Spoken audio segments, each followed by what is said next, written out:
நிறைய பேர் கடனுக்காக போனையே ஆஃப் பண்ணி வச்சுட்டு எங்க இருக்கிறோம்னே தெரியாமல் வாழ்ந்து கொண்டிருந்தார்கள். இது நாள் வரை இவர்களுக்கு அஷ்டமத்தில் குரு என்னென்ன கஷ்டத்தையோ அது எல்லாத்தையும் மொத்தமா கொடுத்துருச்சு. அது பினான்சியல் ரீதியாக இருக்கலாம், உறவுமுறை சிக்கலாக இருக்கலாம், இல்லைன்னா திருமண வாழ்க்கையில ஒரு திருப்தியற்ற சூழ்நிலையா இருக்கலாம், வெளிநாட்டுக்கு போய் ஏற்பட்ட பிரச்சனைகளா இருக்கலாம். முதலில் ராசிக்கு குரு பார்வை. 12ஆம் இடத்தில் இருந்த கேது பகவான் 11ஆம் இடம் சொல்லக்கூடிய லாபஸ்தானத்துக்கு போறாரு. 5ஆம் இடத்துல இருக்கிற சனி பகவான் 6ஆம் இடத்துக்கு போயிட்டாரு. 6ஆம் இடத்தில் சனி இருப்பதும் போட்டி தேர்வுகளில் வெற்றி.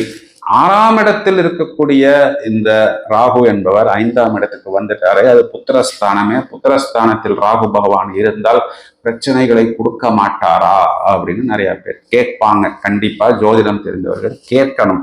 இங்கதான் குரு பார்வையும் விழுகிறது.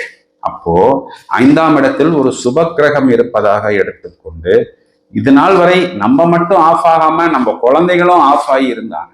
ஏன்னா நிறைய துளாராசிக்காரர்களுக்கு குழந்தைங்களுக்கு ஸ்கூல் ஃபீஸ், காலேஜ் ஃபீஸ் கூட கட்ட முடியாமல் இருந்தார்கள். இனி குழந்தைகளுக்கும் சுபகாரியங்கள், அனுகூலம், வெற்றி, வாய்ப்புகள், நிறைய புதிய ஆப்ஷன்ஸ், நிறைய வெளிநாட்டுக்கு டிராவல் பண்ண வேண்டியது, திருமணத்துக்காக காத்திருக்கக்கூடிய நபர்களுக்கு அதற்குண்டான வாய்ப்புகள், வருமானம்